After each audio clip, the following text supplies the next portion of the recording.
This is Messi from Brony, Laura from Christopher, Libusha from Czechoslovakia, Unity from Brony Fair, how was she called?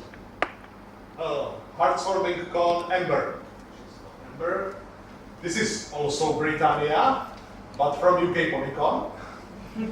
You see that if you ever Google Britannia Pony, you get these two results. And yeah, it's because it's two different conventions. This is also British, but it's I think the only one non-pony mascot of the conventions. It's Bobby, and it's a griffin from British Isles. I don't remember the name of her.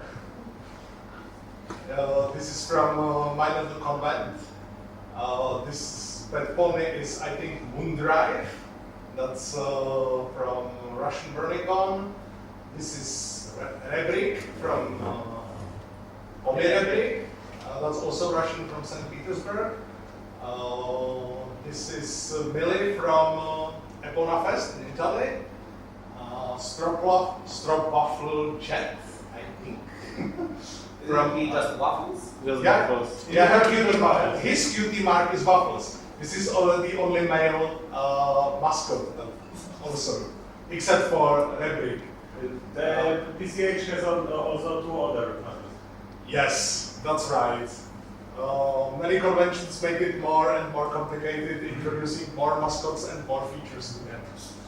I think specialists are the Babscon. They have 3 mascots, and every single of them has different features and properties and something like that. The same goes for PCA. If I'm not wrong, Body Insider First also has 3 mascots.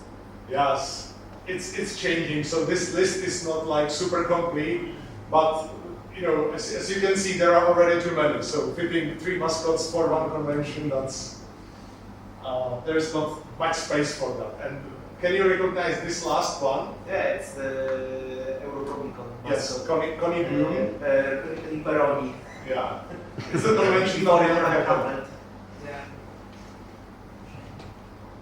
It's actually not the first European big event that was announced and never happened.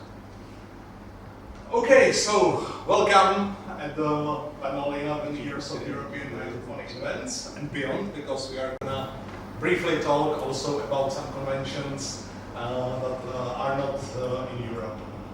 So, I'm sorry? There was also a mascot from Ukraine with Polygon. Yes, That happened 2 months ago or something? Oh yeah, at the beginning of July. Yes. The first weekend of July, they invited us to Kiev because that was the time where the attacks stopped for about a month, and I think 1 week before it started again. Yes. It started to bombing Kiev again. But the problem, that was not the main issue. The main issue for me at least was that we already had Festival Fantasia, which is multi-fandom convention in Czech Republic. And we made the pony program line there for, I don't know, 10 years already. There was a group of Polish Brony that bought the biggest VIP tickets for Ukraine Polygon, just to support them. Yeah. Because we knew that we can come there because we were just great. Well, you can, but it's not the smartest idea. Let's put it that way. Yeah. I will do just one more thing. Yes, extend. Let's wait. Yes.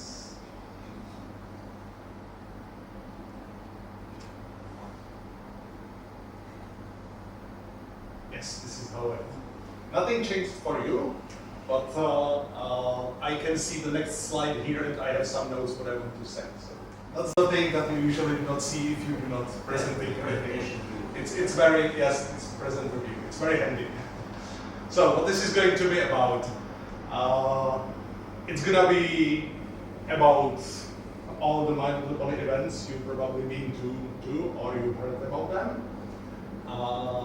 I want to say just a few things that the comparison of these events are usually a matter of my personal perspective, and it's also a matter of the personal preference, what you like. There is no better or worse Pony convention, it's just different types. We'll get to that. Yeah, and if you go there and some stuff goes wrong, some things, for example, the guest telling you that I cannot come one day before convention, it just happens. You cannot do anything about it as an organizer. It just happens. I can recommend every convention I'm going to describe here. And what's important to say, it's not a complete list of all events. I'm going to describe only those I've been at personally. There are of course others, and we will also briefly talk about them. So, and in the end we will talk about visitors, organizers, and guest views, how these roles, if you go to an event, how it differs. And if we have time, a little view behind the curtain of the organization. So, because it's just quite an experience when you are an event organizer and then you go to a convention and you can see it all. All right, a short introduction about me. You see stealth level -9,000. I cannot hide in any crowd. Somehow they always find me in every crowd. I've been to over 40 MLP conventions, these international ones, and I don't count the local ones. So I would like to share my view on these. I hope you find it useful. I'm also chairman of one of them because I was too enthusiastic. I wanted to make the convention that we all like. And we like it in Czech Republic, and that road kind of stick with me until today. Ooh, so let's say most of the Pony experience is simply crazy. Because what you can see down here, it's the BBC News website. If you open bbc.com nowadays and enter Brony's, this will appear as a first thing. It was just a coincidence. I'm sorry? No, this was Brony Days 2013. Czechoslovakia was built in that convention because we promised it to Emil Larson. And they just stopped me there with the camera and asked me a few simple questions, and I replied, and then I found my face on bbc.com. Happens. As I said, sometimes it's pure randomness and awesome stuff. Yeah. Why? Because friendship is magic, and magic is totally unpredictable. Let's say that with this cosplay and some crazy situations, I think it's been quite a ride last 10 years. All right, My Little Pony conventions in general, you can use many categories to describe them. What I usually say is Windows and Linux based. I used to call them West and East, but it's not accurate. Well, this Kucykon is typical example of the Linux convention, right? Fans for fans. We are like the one big community here. We are sleeping here together. We are doing everything together at one place, and we are totally enjoying it, even if we are totally sleeping. And on the other hand, you have events like GalaCon, which is big, which is fancy, have the VIP guests, and everything is fancy, and you wait for an hour in a queue to get an autograph from a VIP guest and stuff like that, which is still okay.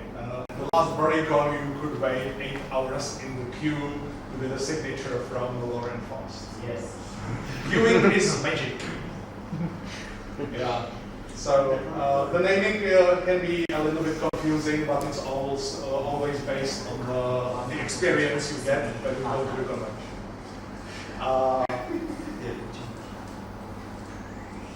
The event outcome, how people perceive it, depends not just on the organizers, but also on the attendees. How fans enjoy it, how they will participate in the program, if they do something that's not in the official program.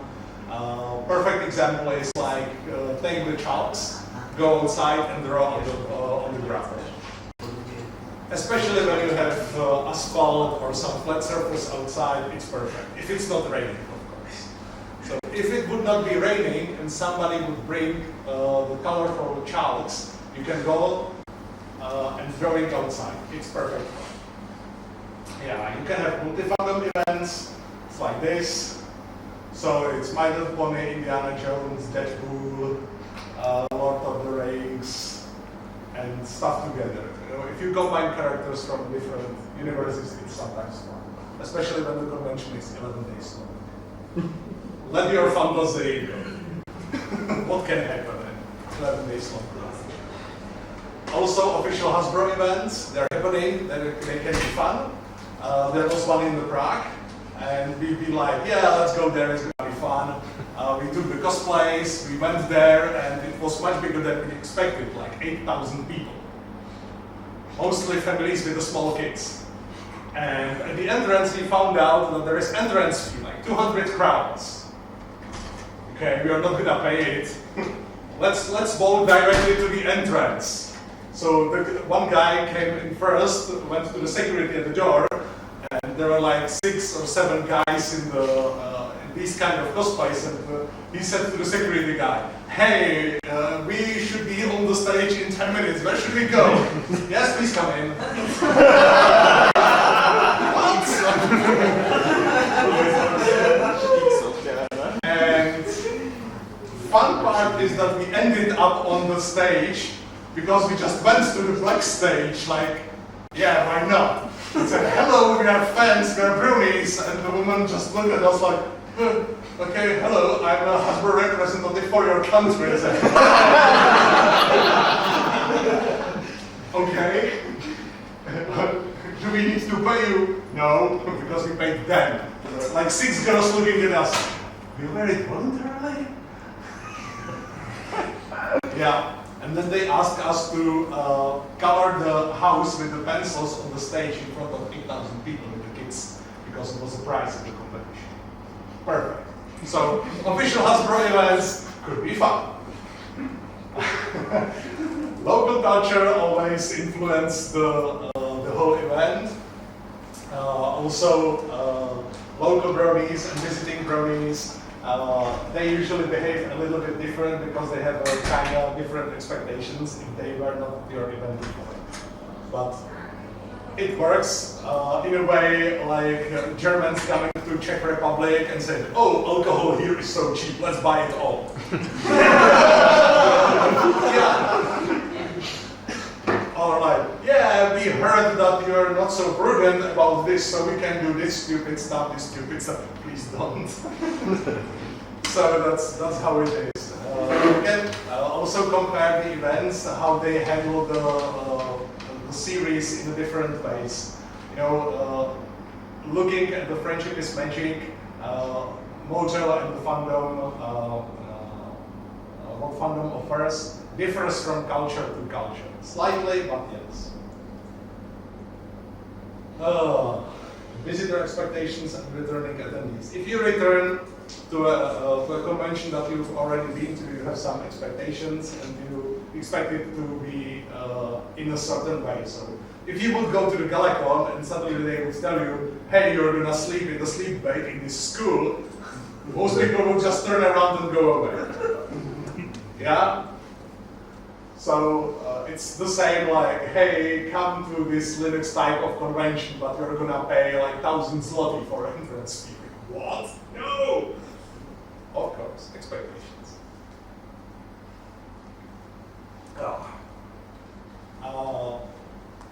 Still, every year of every convention is different.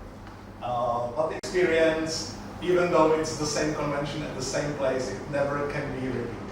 It's still different. And we will talk also about the beginning, evolution, at the present time in G5, because the fandom in the last 11 years evolved pretty vastly. So, of course, it was different in the beginning. People were going to the convention for slightly different reasons. And now it changes again, so you will see. It's always a fluent thing. So you can count on one thing at 1 year, but the second year is different. And when we go, maybe one more thing. Do I have it here? Yeah, one more thing about this. If you ever read about the conventions and they state the number of attendees, just don't pay much attention to that number.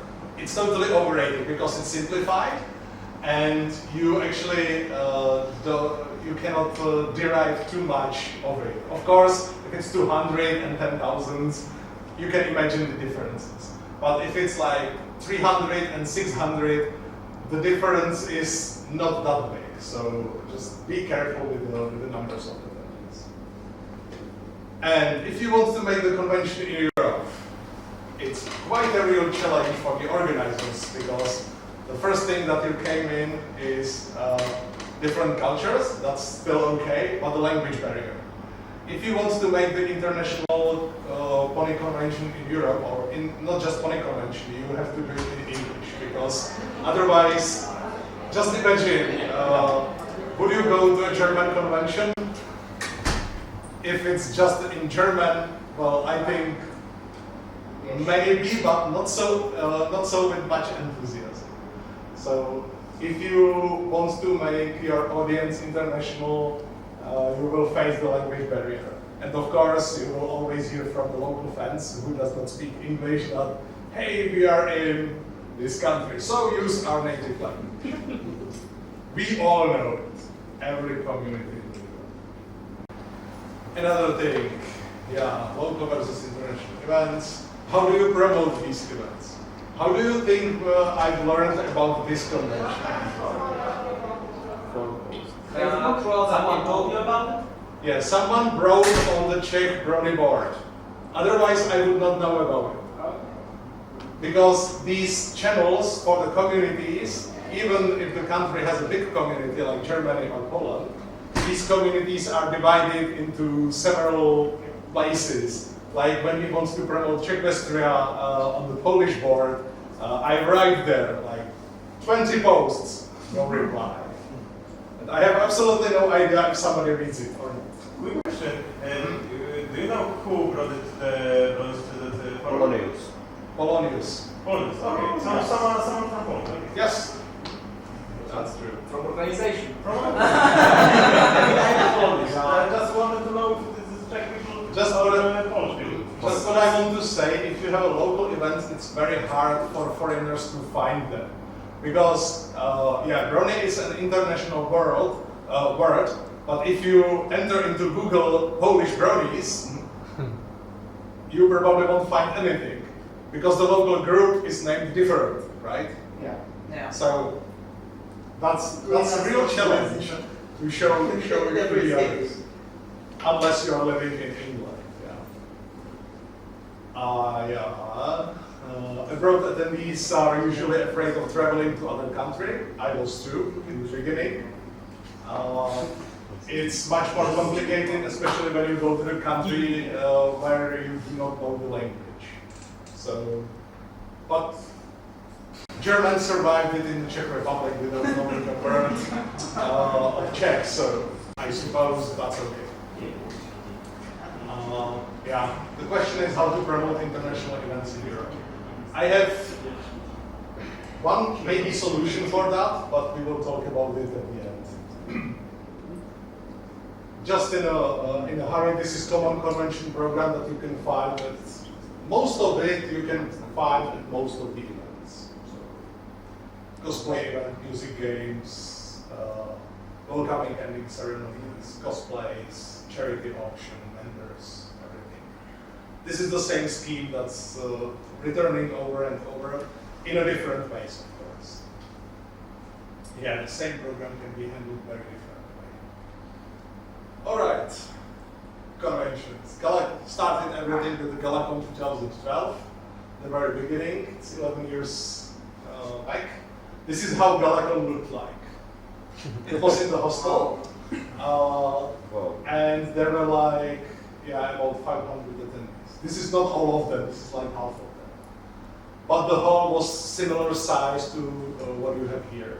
So that's it, that's how it started. It was totally different experience than it is now. It was more like Linux type event, but it was totally awesome. Also the guys from the Brony doc were there and they've been recording. It was also fun. Was somebody from you at the first Kucykon? No. Never mind, it's been a long time ago.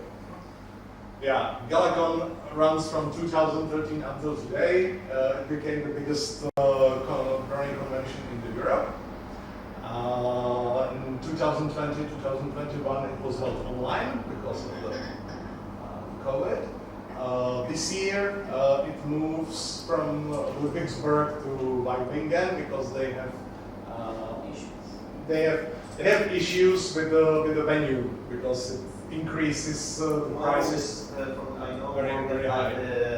Authorities that Yeah. ask way too much for the Yes, that's right.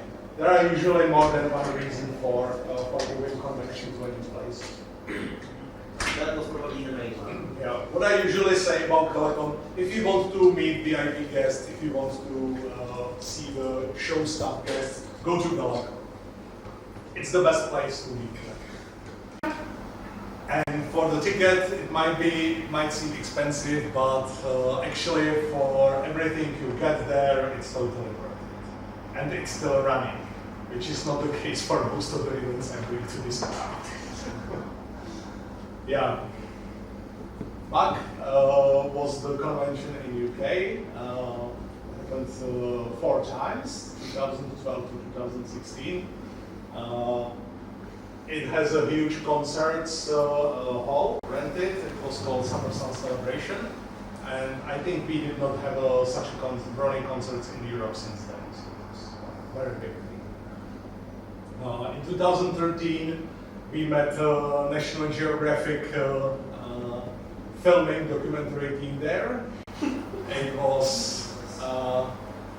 It was funny because some random guy came to us and, hey guys, I love your cosplays, can I have a picture?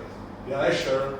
So we said, hey, give us a picture shot, and just pulled out camera, and one of the guys next to me said, oh, that's definitely not a cheap camera. What these SARS guys are from. And then he came on the stage, hey, we are from National Geographic. Oh, shit. Yeah. Where the animals?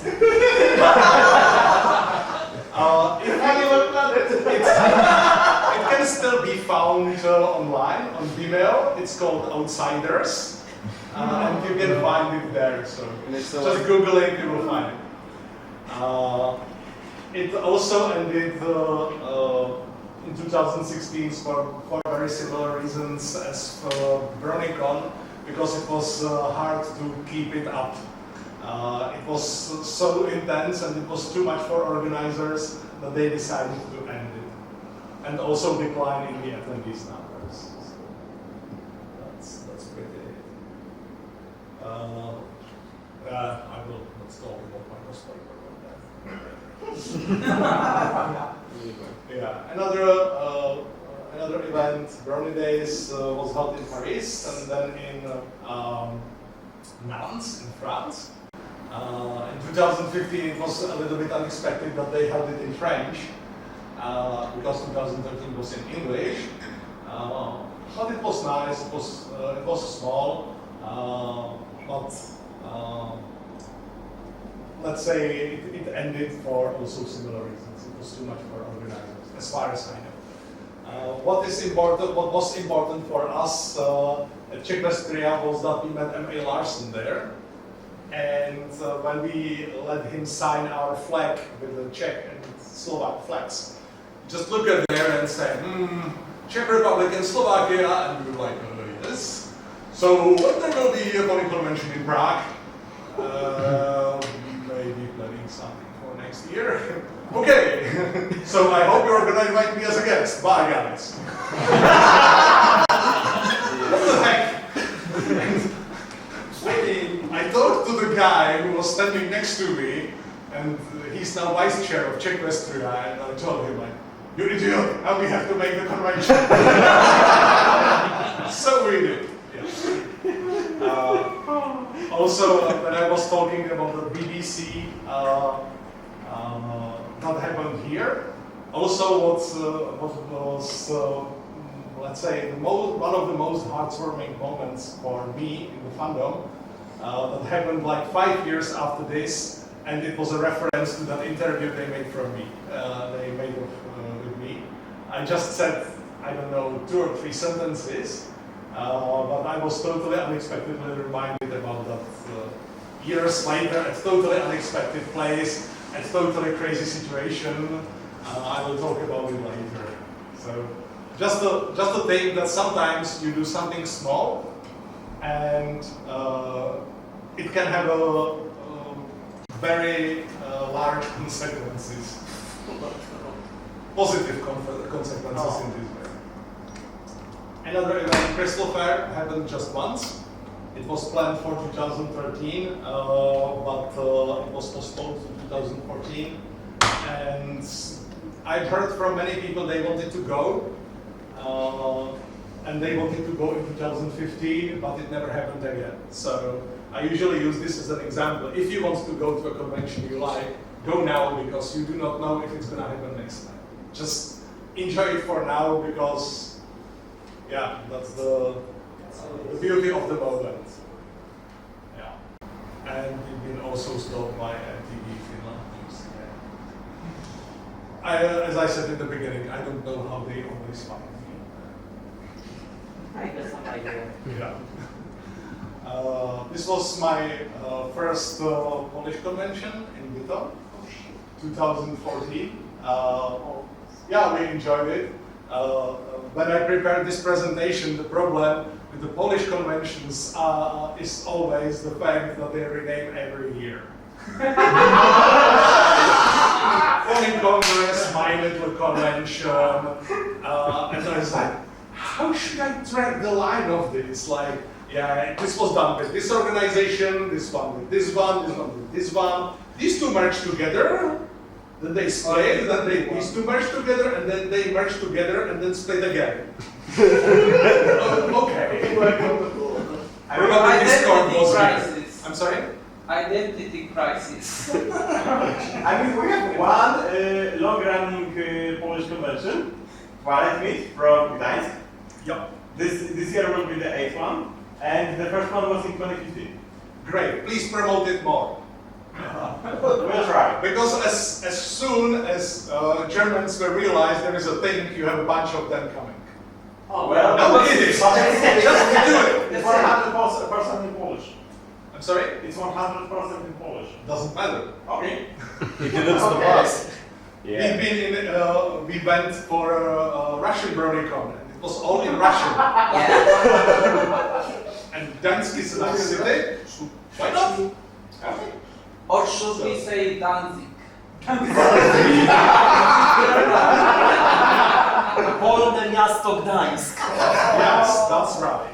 Yeah, name of the city is that's great. Especially when you have a like Austrian city of Graz, and in Czech it's Heřmanův Městec. Like, how should I find this thing? Yeah. So that's it. Also, one quite heartwarming moment for me from here was that I've been buying some merch from a vendor, and the girl told me, I hope I'm gonna sell enough so one day I can go to Kucykon. And I was like, oh, that's so nice. And German guys who've been there would be like looking at the max and say, oh shoot, how much for this? This much? Oh, if I would buy 50 of these, in Germany I would not be at this price.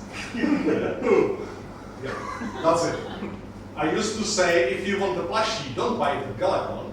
Take a plane to a Russian Pony Convention. Stay there for a week, fly back, and it's still cheaper. Yes, yeah. Half the price. Unfortunately, with the current Yes, circumstances, of it's course. kinda hard. It cannot be done anymore. So that's how it is. Now we can pull it. Yes. No, they have Poland too. Well, yeah. That's it. Yeah. Equestria, that's the convention I'm chair for. Still, because nobody else wants the job.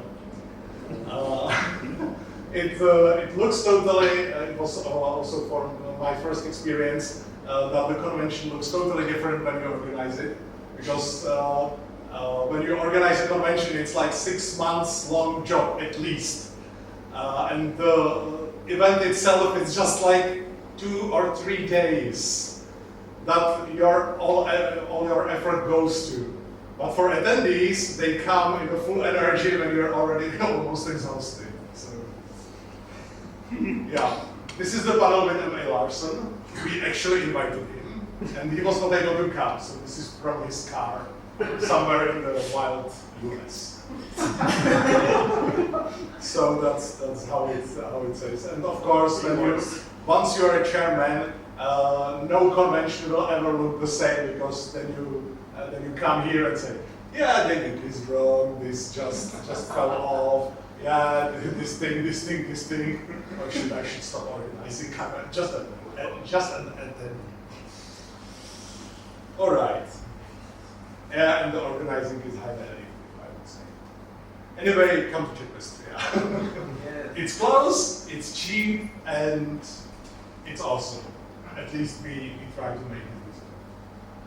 Another event, and Equestria is still around. Yeah, that's the most positive thing about it. Arts for McKeyPL was very similar to Equestria. It ended right before the pandemic. Actually, it happened just 2 weeks before the lockdowns. Yeah, was the last minute. Yes, very last minute, and then the whole thing just collapsed. So they had a lot of new ideas. Especially in the years before, because they rented the school like it's usual in our countries, and they make a lot of program in many rooms. For example, the MLP escape room, that was pretty unique. Nobody else did it so far. So that was great. Most of the aspect of the conventions of this convention was moved to Polycon Holland, which is like, let's say, successor to this, even if it's organized by a different group of people.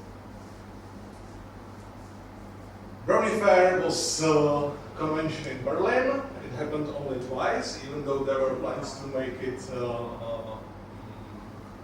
2072. There were also crazy things happening. For the first time, we met GM Barrow, who's now a scriptwriter for the G5. What amazed me, and I met it once more in America, was that she was on the stage, she was VIP guest, and when the panel ended, and she's been standing like next to the stage, next to the exit from the hall, nobody stopped and greeted her. That was like, wow, hundreds of people just flew away, and she was just standing there looking at them. So I stopped and said hi, so we called it. That's how these things are happening. We do something exceptional, and these very nice moments can happen. We've been visited by the reporter from Sat.1 TV. I will probably have the pictures there later. It was for their morning show, and he tried to make Bronies look really awkward. Was it in English? No, it was in German. Oh. Yeah, basically he came to me and asked, can I make an interview with you? The whole Czech group laughed because it's happening every single time. And asked for interview. And he was like, okay, do you have a girlfriend? And I was like, yeah, she's standing over there. Okay, thanks for interview. That's how it sometimes happens, yeah. Distraction 100. What's that comic competition about? I mean, I know it's from the show, but in real life. In the real life, there were several disciplines that you've been competing and gaining points. It was horseshoe throwing, you've been shooting from a BB gun to metal changelings, you've been riding on the bull, the real mechanical bull they had there. There was throwing the pack of the hay, holding the cup with the cider like this for how long could you do that? That was also a thing that was unique to this convention. It never happened. Well, it happens sometimes in a light form somewhere else, but not at this scale. So that was really interesting. That was an funny combination, like Applejack and Rainbow Dash trying to find out who's who's better pony in this. Yeah, they had Made Cafe.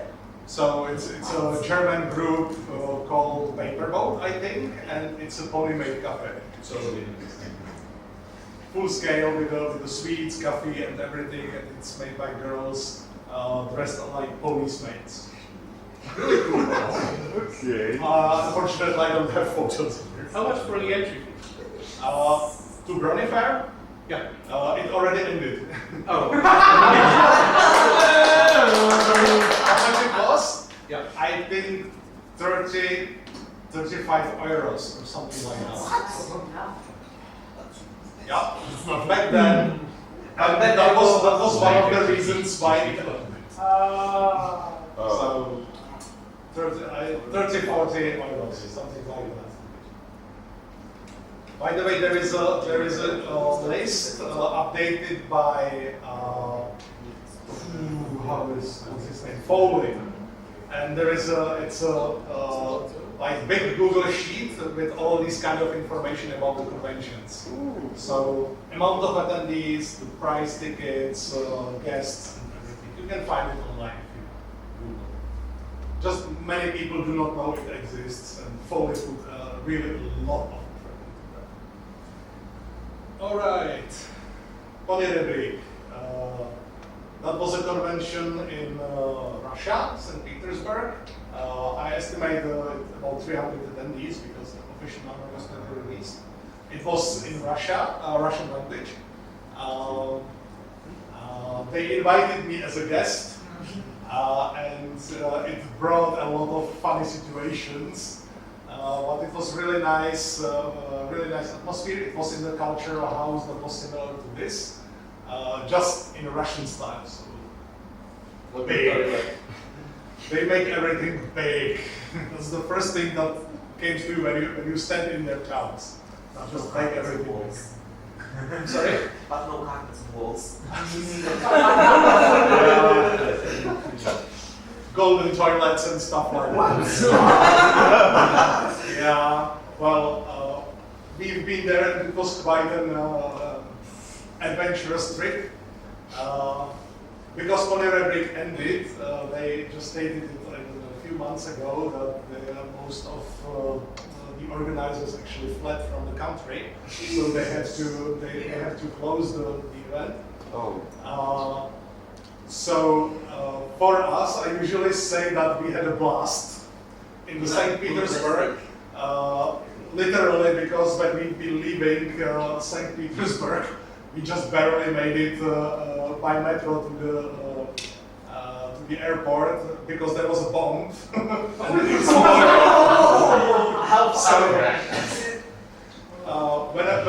When I speak about the experience of the My Little Pony conventions, yes, terrorist bomb attack in metro is also in the place. Hopefully, I will never meet it. That's it. Another event was Derpfest, not Derpfest. Derpfest is German and Derpfest is Russian and Russian Brony. It's, by the way, it's still running. I think the last one was February or so. It was held in the hotel. It was like very, let's say, full of Equestria theme. So back then, if you were Fall Augustia fan, they have a really strong fandom, and you can see it all over the place. Also, Russian conventions had a different way how to do certain things. They are usually held at two places. First day is the convention as you know it, it's here, and the second day is concerts at a different place, at a dedicated concert hall, and they also do cosplays there. So, for example, they don't have a vendors second day, so you have to buy everything at the first day, and second day you just go for concerts. Cool. Yeah. Unfortunately, yeah, I hope we will be able to attend soon, but it seems that it will take at least years. Yeah, until it's possible. But still, it's running even better. Yeah. Brony's got small convention in Glasgow, in Scotland. It's been one of the longest running MLP conventions in Europe, though not that much promoted, from 2014 to 2019. It was held in a hotel, they had a concert also at another place, and it was, even if it was in a hotel, it was kind of community atmosphere. British Isles. It's a new event held for the first time in 2018 in Manchester, the same city where the BAC was held. First it was in the modern church, then they moved to the hotel. It's completely different than BAC. This is a small event, more community thing. Sorry, even if they invite also VIP guests. But it was really fun to attend, even though going to England is a little bit more expensive than going to Germany, for example. But if you have a chance, British Isles is a nice place to visit. It's also an interesting example of very thin line between the meetups and the conventions, because with 120, 150 attendees, it's hard to say if it's a meetup or a convention. It depends on your definition, even though I think this is a convention because it has a VIP guests. Another UK event is actually the longest running MLP event in Europe. It's UK MoneyCon. It's been held in many places. In the last years, they are in Nottingham, in the university campus. It's very different from other Brony events because it's originally collector event, so you find there a lot of G1 collectors, G1 merch, and everything. But in the recent years, they are putting many Brony aspects into the program, like the VIP guests last time, and this year they're going to happen too. So, if you want to go to a bigger event, I think this is now the second biggest My Little Pony convention in Europe. UK MoneyCon is a place to go, definitely. And for me, my girlfriend, she's also a collector, Bonnie. She's been trying to drag me there for years, and when I finally made it there, I was just like, oh, why did not I attend earlier? Also, BBC got me there again. Yeah. Yeah, there is even my civil name there, photo with the cosplay and plushies. Yaroslav came here from the Czech Republic. So, my name, Ponies, yeah, this is the first picture you can find. Also, what's different about this event is that there are many parents with the kids. They also specialized cosplay contest for kids. Oh, cool. Yeah. nice. Definitely nice. MoneyCon Holland, successor of the Oxford MiniCon. It's very similar atmosphere. It's held in Zeist. It was the first in-person event after the pandemic.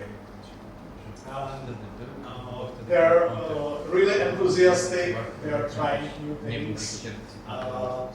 And the convention is, I think, on the rise. They also made something that was never done, I think, at the Pony conventions in Europe before. They made a theater play with their mascots at the opening ceremony or before the opening ceremony. And then they let people decide somehow how the ending will be. And it happens before the closing ceremony. It's this similar thing that BabsCon in San Francisco do. But this was handled just a little bit different way, but it's very, very nice thing. Definitely spice all this stuff. Another thing, another convention, Pona Fest in Italy, also a new event held for the first time in 2022. It's a smaller thing held in the hotel. This year they invited voice actor of Izzy. So despite they have like 150, 160 people, they can invite these guests. And when you go to these small events with VIP guests, you also have a much bigger chance to interact with them than, for example, at Kucykon. Because when you have like 1,000 people, the special guests usually do not go into the crowd and do not talk to people. But at these small events, it's much more common. So, these are not all the European events. I did not talk about MLP Encore and LunaFest, which are music festivals in Germany. There is BronyCon in Kiev, we talked about it before. Yeah, Twilight Meet Gdańsk, Festival of Friendship in the United Kingdom. So this is not list of everything, just the things I've been at personally. I hope I will be able to attend more in the coming years. So a little bit outside of Europe, who did not hear about BronyCon? Yeah, everybody does. So. I've been there. Yeah, me too. At the last one, just at the last one. Same. Yeah, 10,000 brownies at one place. Yes. Totally crowded. It was huge in all ways, no matter to which other pony convention you compare it It to. was huge in every way, especially the queues. Yes. Queues for queues, and when you go through all of it, they will send you to the other part of the room that is blocked, and there you find another queue. Really, that was how it was. That card that was called accessibility badge. Yeah, exactly. I had a confab, like convention, whatever, thing that allowed me to enter the marketplace earlier because we had a stall there, even though we did not go. That's another funny story, yeah. Yeah, a lot of merchandise, super big marketplace. You could met Lauren Faust, but as I said, 8 hours in a queue, and they closed the queue for the queue 10 hours before the autograph session started. It was There much are more people- exciting on Sunday. Yes, it was totally crazy. Like, yeah, totally amazing. Well, I went on Sunday. I was racing with other people to actually get there in time before they closed the queue. But it was way shorter. Yeah. And some poor security guy almost got run over by the charging crowd. Yes. Oh yeah. So this is how it looked like. On the upper right corner, that's how it looks like you're a vendor at the convention. You know, this thing.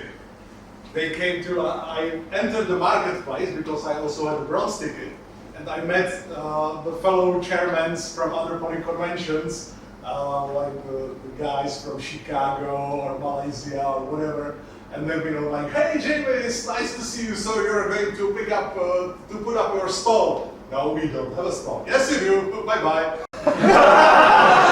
When it happened for the third time, I found it suspicious. And when I came to this place, it was totally empty. The only empty place in the whole huge marketplace with the sign check restaurant. Oh shoot, what am I going to do?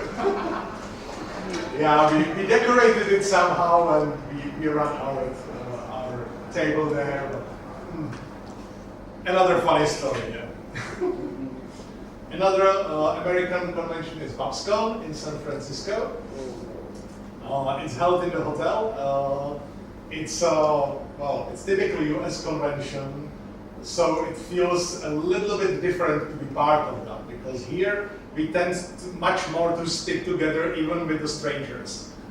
In US, you don't have that much. People tend to be like, yeah, I'm here, I'm enjoying myself, do not enter my space until you have a reason. So for me, it was very hard to interact with people. Here I can talk to everyone. Yeah, they also have a thing that's called room parties, because you have a big hotel, huge hotel with many rooms. And there were literally vans with equipment, full of equipment and drinks, of course. And they completely rebuilt the hotel room. They removed the beds and they made the bar there, they made the themes and the flags and everything. And they served as a party place for the evening.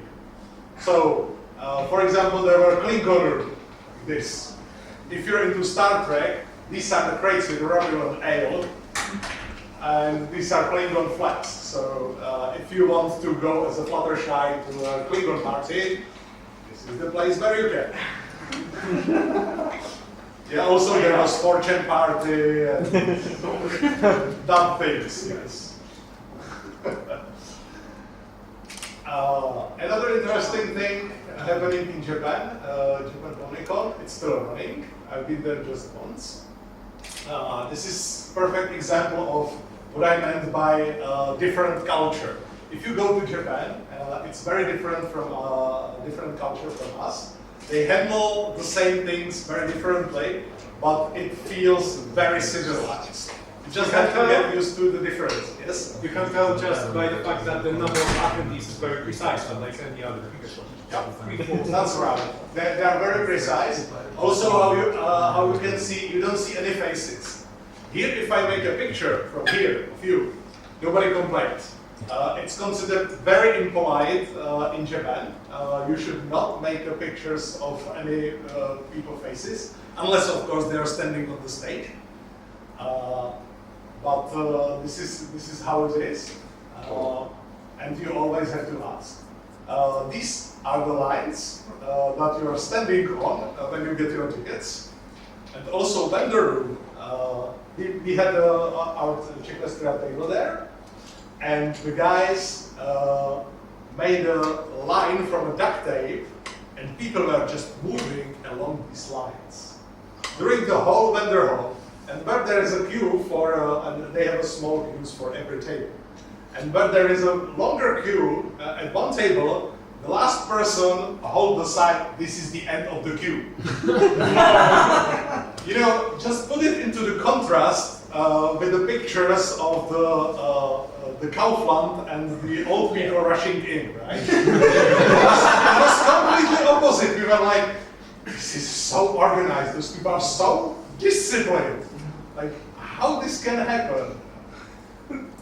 We had a panel similar to this one there about European MLP conventions. It was simultaneously translated, and it convinced me that doing translated panels is a bad idea, because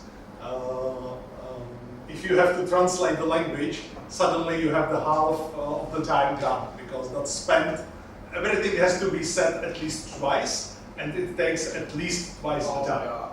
So that's also the reason why I don't want this to be translated into Polish.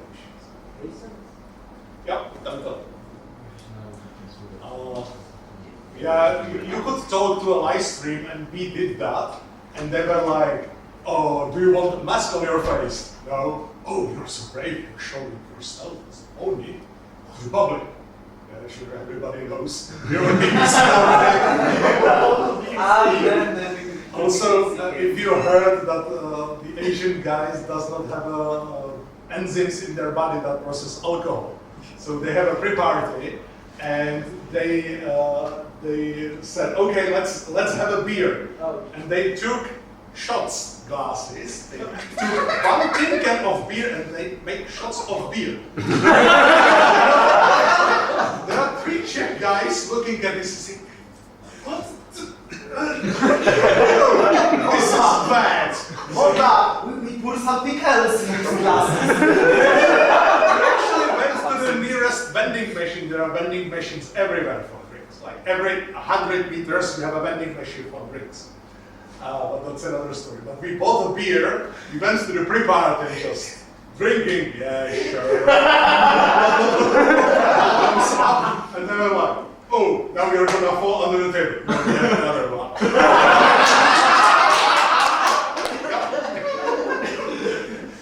These things happen. So different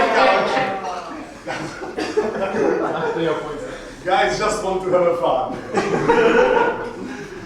Another event, Ponyfest Online, it was created like 2 weeks after the pandemic, after the lockdown started. So we started with the Ponyfest Online. It's organized by mostly organizers of the local conventions all across the globe. So we have, it's mainly US, but there are also guys from Australia, from Europe, from Japan, so you can imagine that having a meeting is quite a challenge to find. But we managed, after all in-person conventions were closed, we managed to do this in like 3 weeks and make a successful online event. And it's still running. The next one will be in October. So online conventions are still running. This never happened in person, and probably never will. Yeah. So that's roughly European events plus few extra ones. This is how it looked when I showed you in the beginning. From what I said, can you estimate how many of these conventions represented by these mascots? How many of them are still running? Let's use math for this. I would say 10. Another tip? 6. 5? I would say 7. I need 7. Okay. 4. Just remember the number. 5. 3 or 4.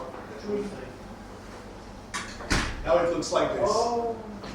5. This is how. Yeah, now it's 7. I was right. Yeah, somebody was right and somebody was left. Left and right. Yeah. But if you compare it, yeah, there is a significant decline. But not all those events run simultaneously. So the fandom is not dead. It's just the number of events is smaller. But let's hope they are better organized, because on the long run you can only survive if it does not take too much energy for you. I mean, you can like plan it but never start it at all. Yeah, that's also a thing that happens. Or you can do a thing like Las Pegasus, right? Who did not hear about Las Pegasus Silicon? Okay, it was a US convention, the big one. They invited nearly all the cast of the My Little Pony.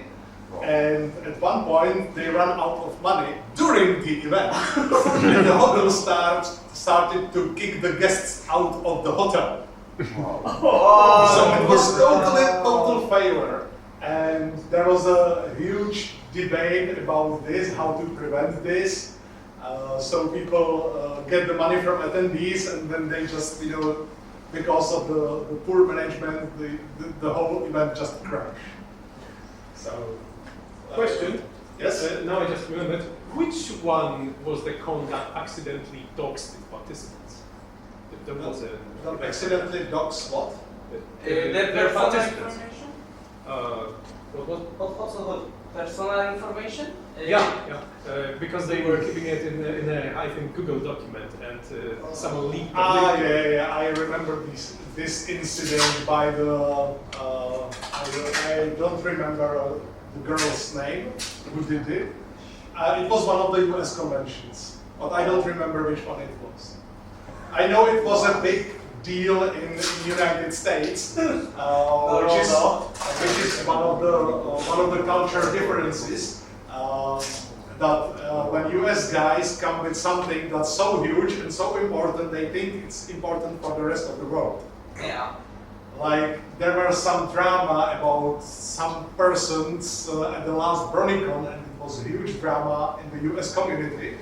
And some people, let's say important bronies in the US Brony community, forced the whole world to publicly state that they don't like this, and they this person should go to the jail for what he did. And the rest of the chairmen of the world said, no, it's your thing. Like, I'm not gonna talk about it, because the first thing when I announced this, people will ask, what are you talking about? Nobody cares in Europe, deal with it. Yeah, it was interesting moment, because usually it's other way around. You know? Something is happening here, and US guys like, oh, you don't care, it's your thing. So, yeah, I don't remember the name of the convention. It can be Googled. I know the chairs of them, but I don't remember which one it was. I'm sorry. It's okay. All right. Current list of the planned events in Europe. Not all of them. Those I've been talking about are about to happen. I hope I will be able to put some Polish one on this list. So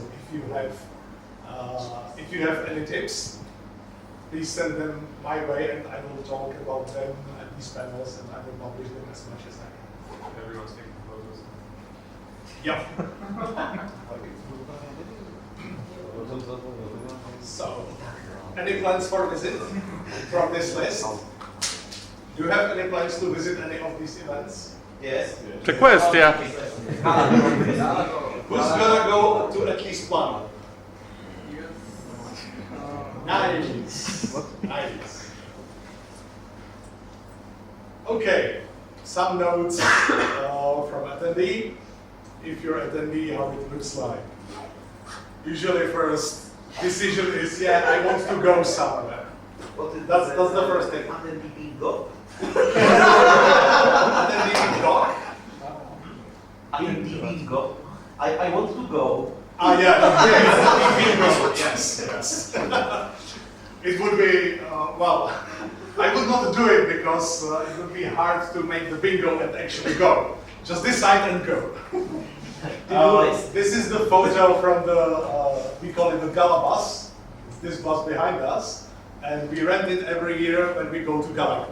Oh! So that's how it is. 20 to 30 of us always go by bus together. So it's pretty easy to go. There are always many reasons for visit. Reasons may change over the time, over the experience, but one of probably the biggest reasons for me is that at these events I can find people. I can talk to them, and with many of them I have for a really long time I have a really nice friendship. So if you find one person at one place, then you go to the other side of the Europe and say, hey, we already met, right? Sometimes it scares people. Like at the Galacon, I met a guy who had a Sombra cosplay, and I said, hi. Did I met you before? I don't know. Yeah, 10 years at Brony days, right? You were also Sonra. What? You're yeah, sure.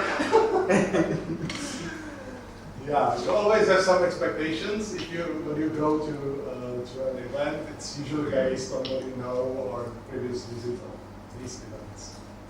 If you have a chance, travel with a group. Yeah, it's much easier. You can help each other. You can share the costs, and it's generally much easier when you go in a group.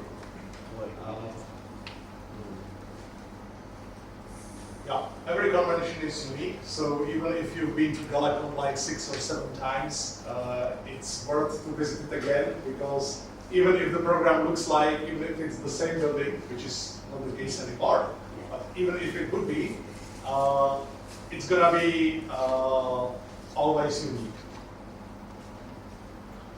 If you want to add something to this anytime, just say so.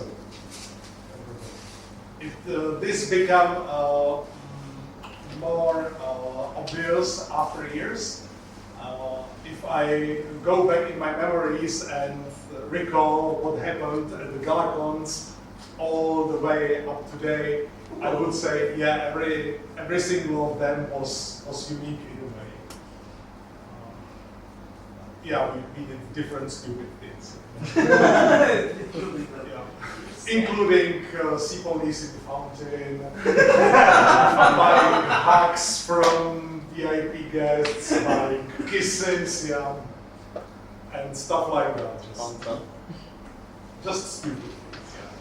Yeah. What's one of the most important things you can do as an attendee is, if you like the event, go to the organizers and say thank you. Just do it. It's if you like it, just go say thanks. You have no idea how strong this thing is. It's always like you think, yeah, he's an organizer, he probably had 100 thank you letters in his inbox. No, it's not happening. Like, my motivation as a chairman going on with Czechoslovakia is mostly based on people who I do not know, and they write me or come to me after convention and say, hey, I totally liked what you did, I hope you're gonna do it again. And that's all the motivation I need for like next few months. And it always surprises me how few people actually do this. Either you write to the person or you write it on the board publicly. This thing is incredibly strong. So if you like it, please, please, please do it. It's a huge boost for everyone. So, thank you then for the next question. Oh, man. It feels a little bit forced in this moment. But if you say it after Czechoslovakia is ended, yeah, that would be perfect. I'll keep it in mind. Yeah. And keep it in mind for organizers of this event. Please, if you like it, go. Not necessarily now, but please do. Yeah.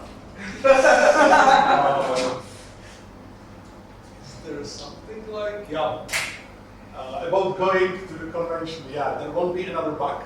There won't be another Crystal Fair. There won't be another Brony Days, another bunch of events. So if it sparks your attention and you want to go, just do it. That's it. Yeah. Thank you, letters and letters. A little bit more. If you want to go, you can also contribute actively. Like I've been talking about this child growing outside, you know, these things. This is the Galacon venue, the organized, the group picture organized by us. Like this is Czechoslovakia side, the Lunar Republic, and stuff like that. But Galacon never organizes group photo, we have to do it.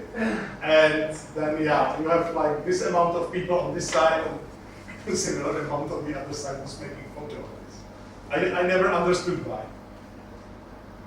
But, yeah, if you want to contribute, you don't have to be part of the official program. You can do board games, you can do whatever happens. So, and people totally enjoy it. Whatever you do can have a big yet unknown impact. If you contribute somehow, or if you do something, usually in a positive way, I'm gonna talk about the positive stuff. It can have an impact years after. The thing I've been talking about the BBC interview in 2013. Okay, I think I can talk about it right now. It's already, I don't know, 7 years ago, 2016, I was reminded in the most crazy situation. I was changing to the cosplay at the toilet, as it's usual if convention does not have a changing room. And, you know, changing, half naked, stuff like that. And somebody came in and just left. And they said, no, it's fine, you can come in. Many people went in and out. And so the person went in, and it was a male person. Now I'm standing there like a half-naked flutter. So I'm just dressing. So yeah, let's ignore that this. Let's say this never happened. Okay. I was like just partially dressed and was about to leave. He just stopped at the door, turned around, looked at me, and said, "Hey, what you said those years ago to BBC, I totally love it." And then he Oh no! God, what just happened? Yeah, these things, I did not say anything exceptional in that interview. I said, they asked me what's the show about, and I said, it's about our moral lessons from the childhood. It's about our better selves. That was all I said. And I had no idea it can spark attention of somebody like Mitch. It's happening. These things can easily happen. Yeah. There is, of course, another stories that are complete failures. We'll get to that. That's always the fun. But also, from this, when I spoke to John Delancey, he told me something similar. And it's like a reminder that if you're good, and if you want to promote and do from this fandom what's the best of it, somebody will always notice. Even if you don't think so, if you do it for a longer time and it just somehow bubbles to the surface, it sparks the attention even of the people who are creating the show. And that's something that for me was incredibly, and still is incredibly important, and it totally makes sense to do things like Czechoslovakia again and again, because I know it makes sense. Just like that. These things happen in the background, even if you do not see it. Yeah, that's the unexpected events, those you remember.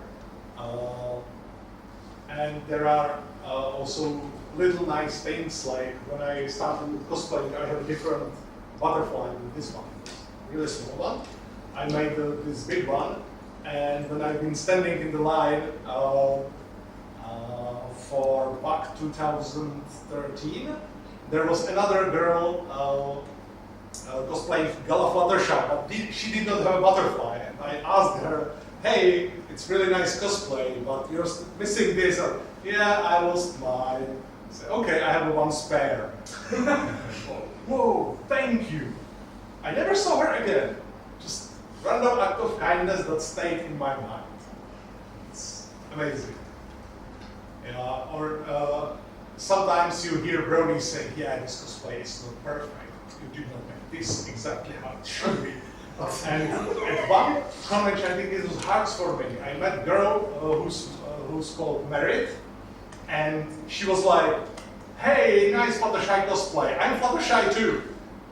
Okay, but you have a purple wings. Isn't that Twilight? And she was like, nah, I don't care. I'm Fluttershy today. Yes, I will use it when somebody complains about cosplay. Definitely. Yep. This is the child drawing I've been talking about. An example how these fun activities does not have to be expensive or super fancy. You just leave the child, you walk around the people, sometimes you give them advice on how to do stuff, and they always decorated the whole space in front of them. They do it at Czechoslovakia too. Yes, yes, they did last year. So in this case, all you need are the charms, and you can ask for that from organizers. Because when you say, yeah, it costs like 10 euros, yeah, here's your 10 euros and the 10 economies. Yeah, Yep. sometimes VIP guests. Yes, that's right. Helping Twilight in the crowd. Do you remember that arguing about Equestria girls? Yeah, these were the memes back then. So, is that a challenge?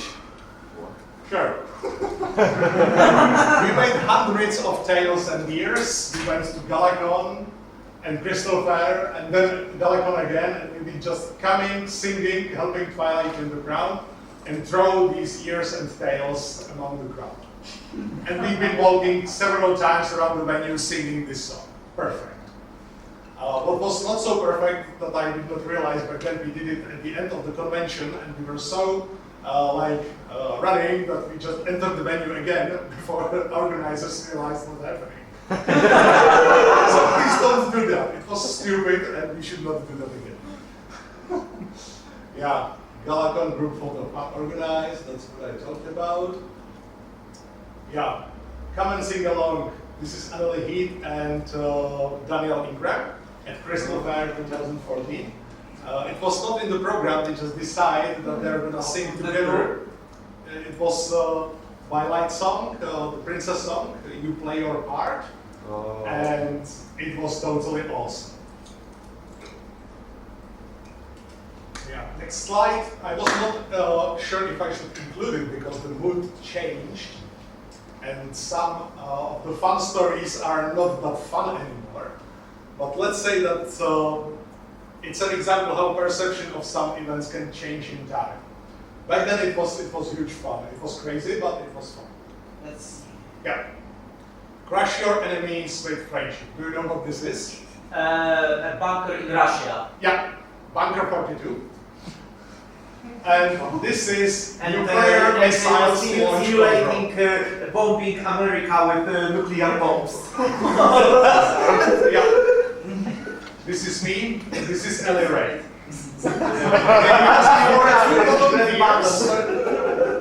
It's a museum, Bunker 42, and they have this demonstration. We had no idea what it's going to be about. And they wanted to give us the experience of launching nuclear ballistic missiles against enemies of Soviet Union. That was the exact formulation. It was not targeting America, it was enemies of Soviet Union. So here we realize that you all know that red button launch. Yep. There is no red button. There are like 20 of them and they look exactly the same. And let's say that it was very intense experience when because the last sequence is you need to set up the keys. First key, turn around, enter the code, and then you have to turn the key around and press the button simultaneously to launch it. It's actually an old version of their system, so it's not in use anymore. But when I heard the sound, for a second, I thought like, oh shit, I hope it's But yeah, it was very intense, and I did not know that. I never realized that I can actually launch ballistic missiles with one of the voice actors of My Little Pony. But in general, the museum was very good. If you have ever a chance to visit it in the distant future, it was very, very intense.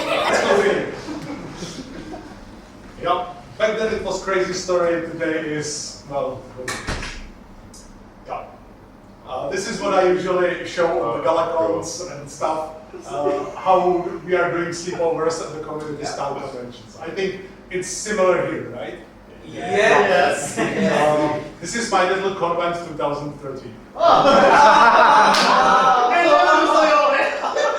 Nothing happened. Yeah, nothing happened except that the lock broke and we've been trapped in this room.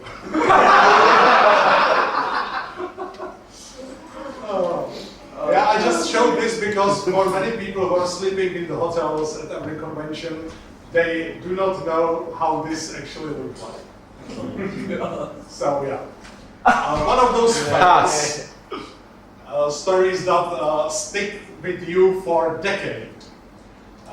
In 2013, Andrea Lidman was at the Galacon, and she said, "I'm going to Prague for a visit." So we wrote her on the Twitter, "Hey, if you come to Prague, please come to our meetup." And, yeah, sure. And we were like, "Yeah, she's famous. She's not coming. That's like 10% maybe." And I was like sitting at my work, like, what if she actually comes? Okay. I just left my work early and I went to the place and there were two guys looking. "Hey guys, do not ask." Guys, do not ask. Was she here? I said, do not ask. Okay, what happened? Was she here? Yes, she was. And we did not recognize her.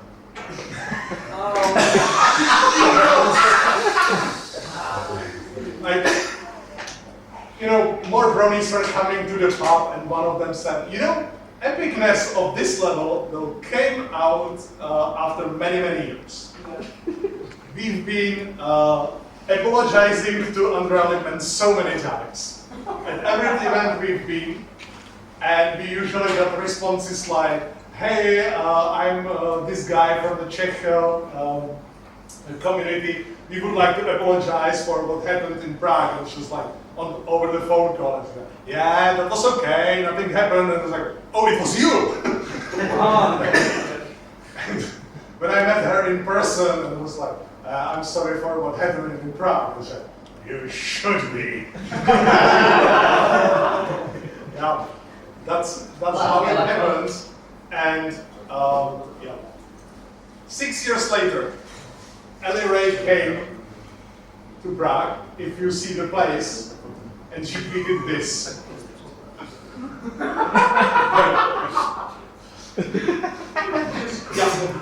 Just trolling each other. And at the Galacon, same year, we don't have a time, but I have a video, I'm just not going to show it. Andrea Lidman, Tabitha St. Germain, and Vincent Tong were VIP guests at the Galacon 2019. And they were asked about some intense story from a convention. And Andrea Lidman was like, yeah, Tabitha talked about that they've been hit by a tornado at the convention and things like that. They'd be hiding under the table and everything was rumbling. And Andrea Lidman was, yeah, I'm going to talk about my last visit at the Galacon. Okay, first rest. Like, he said, yeah, I was traveling, and on the live stream you can already hear people are like, and then she said, and I was in Prague. Whole audience like, yes, you heard the story. So, yeah. Stick with us for this one. So, but I think we settled it down because we said sorry again, and we said that when she appears in the Prague, the beer is on us, and she said, okay, fine. We've been actually thinking about inviting her to Czechoslovakia. Of course, it was totally followed by the thought like, yeah, let's invite her and let's do something fun. No. And let's not recognize them again. Yes, that would be the biggest trolling ever, but no, we are nice to our guests. All right, it's a little bit too late. Some notes from the organizers' point of view. This is the best description of how a convention organizing looks like. Yeah, this thing is important. But I actually, I don't know what I'm going because I'm flying 707 Avoid. What you need if you want to create a convention, you need a dream of making it. You need a lot of stubbornness, and you need a little bit of luck. It all begins with the enthusiasm and inspiration, but it's just the beginning. You cannot run with enthusiasm all the time. Of course, there are different kind of expectations when you never did such a thing, and the reality that hits you with a lot of stuff. Many things can go wrong, even if you do not see it as attendees. And usually what I say is like, it's not a question if something goes wrong. The question is when. Yeah.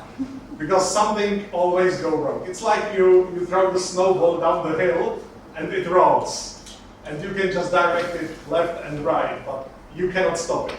Just go.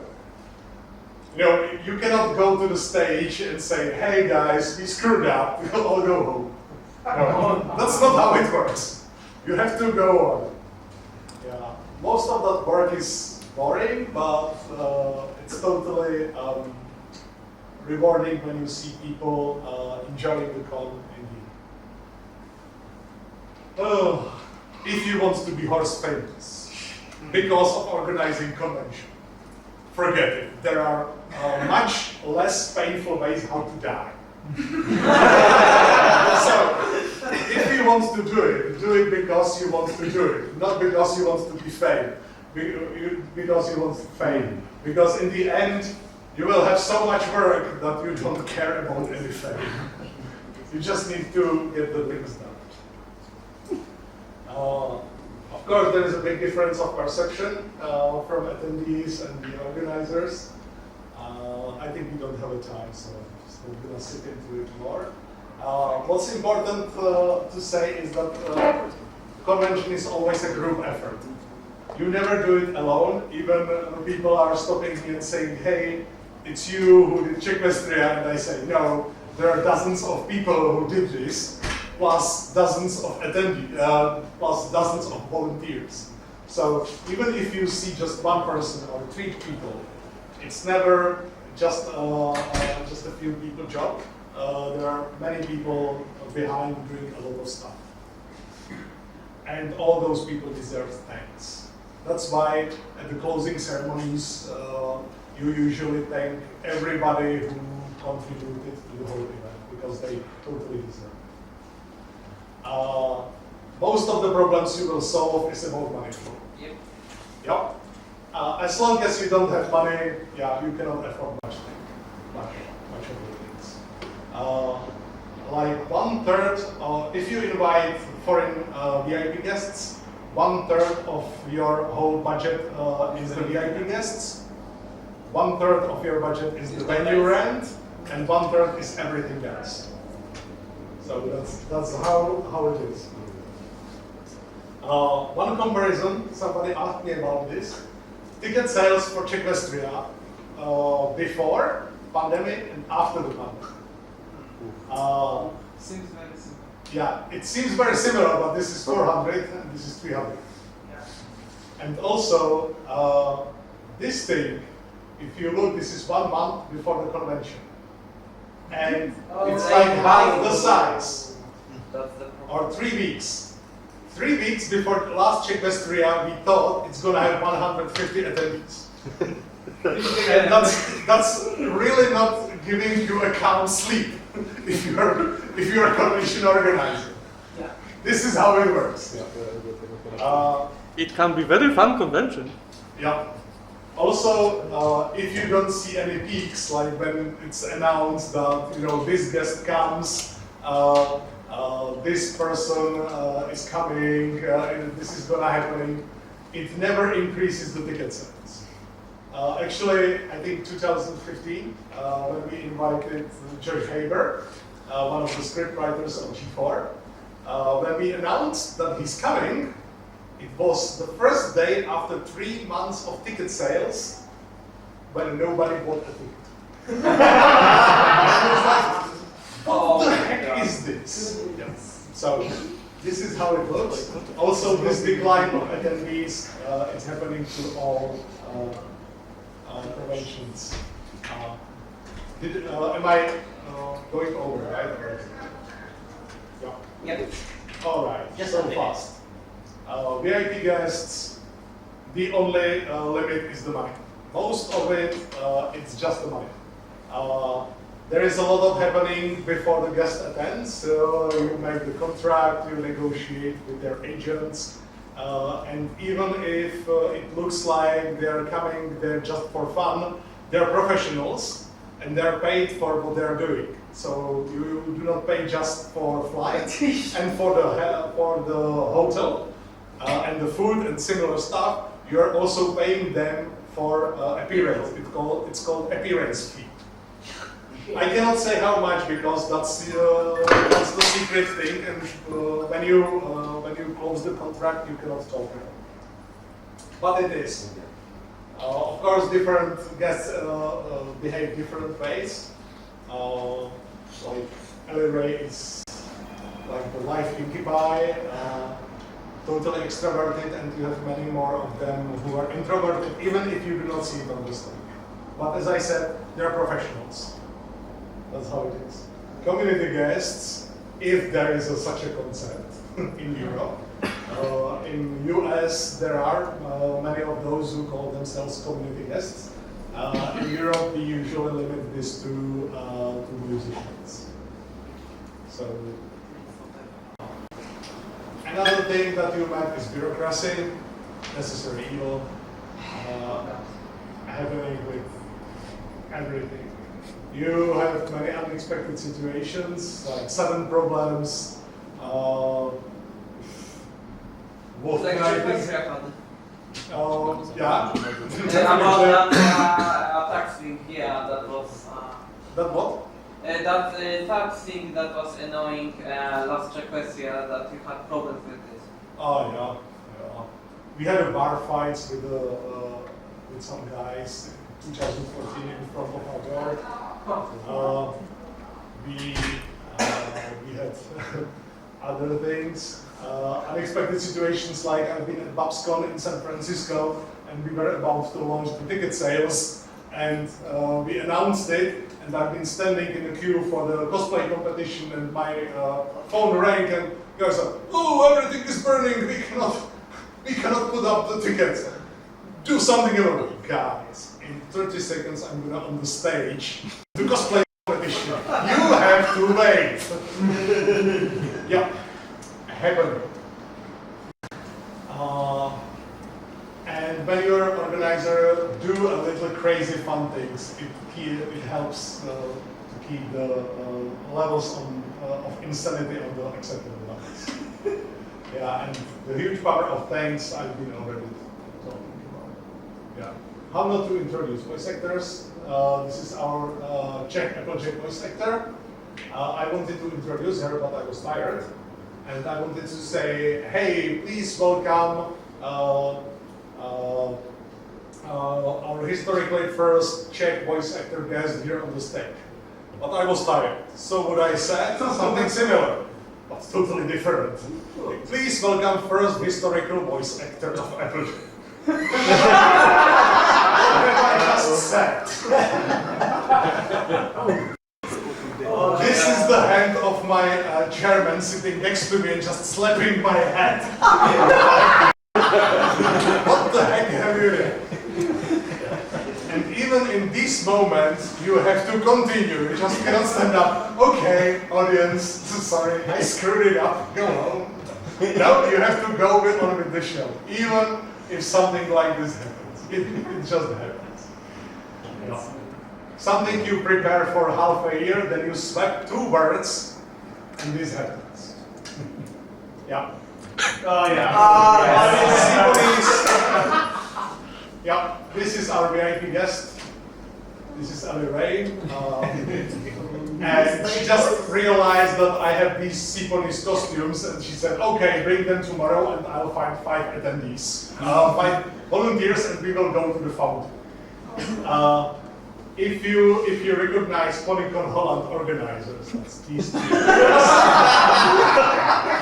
And this is organizer of the Kucykon at Galacons. And this is one of the cosplay duties at Galacon. Volunteers just wants to have a fun. Yep.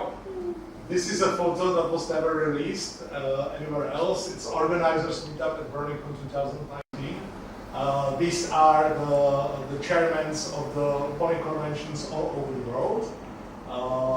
Europe, Asia, America. We reserved one evening and we went there just to chat.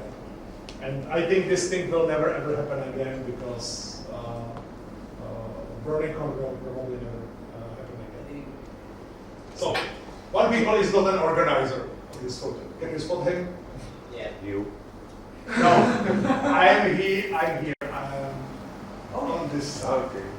Next to me is from Kucykon. This is I can send Vicky from Malaysian PonyCon, Lexi from UK PonyCon, and others. But one person is not an organizer. It's Mitch Lars. Yep.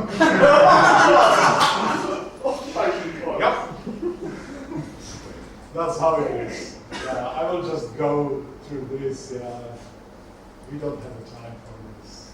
Maybe at the beer later. Yeah, if you're a community guest or if they invite you as a guest, it's something like this. This is the situation I talked about.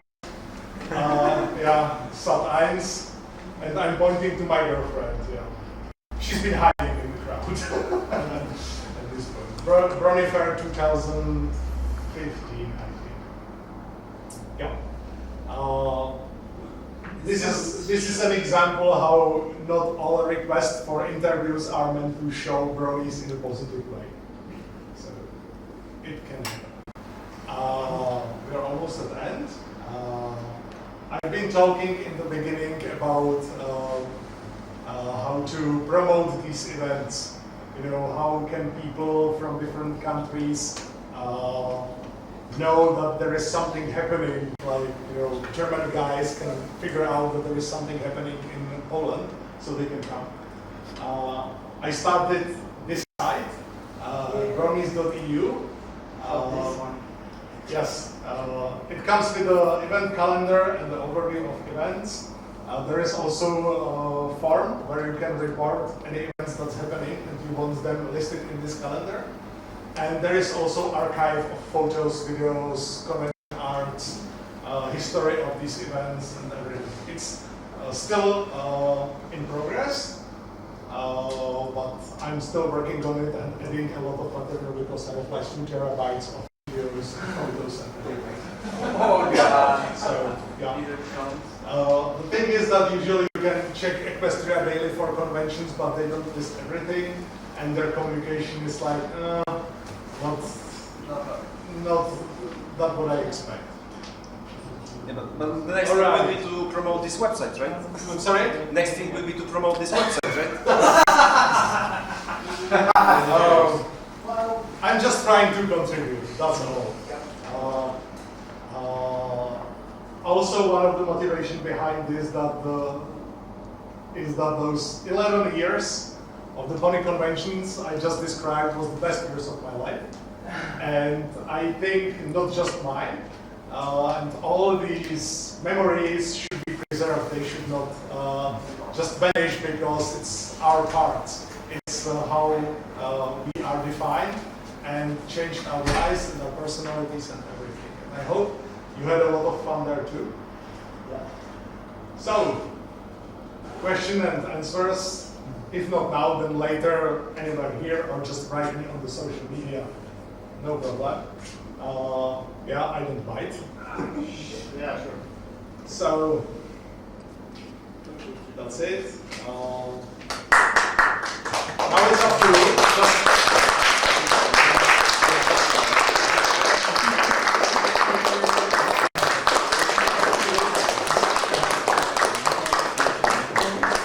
I just want to say a few last words. there were a lot of talking in the fandom about ending the G4, and now we go with G5, despite many people thought that it's going to be end of the fandom. But as long as we keep coming to these conventions, they are going to happen. Every organizer will tell you that the main factor of conventions happening are the attendees coming. So as long as there are people coming to conventions, we will keep making them. And it's never gonna be the same as in the beginning of the fandom. That's the certain thing. But we will find a way how to make it also. I'm pretty sure of it. Because that's what we are doing here right now. That's it. See you at the conventions and meetups all over the world. Thank you. Have a nice evening.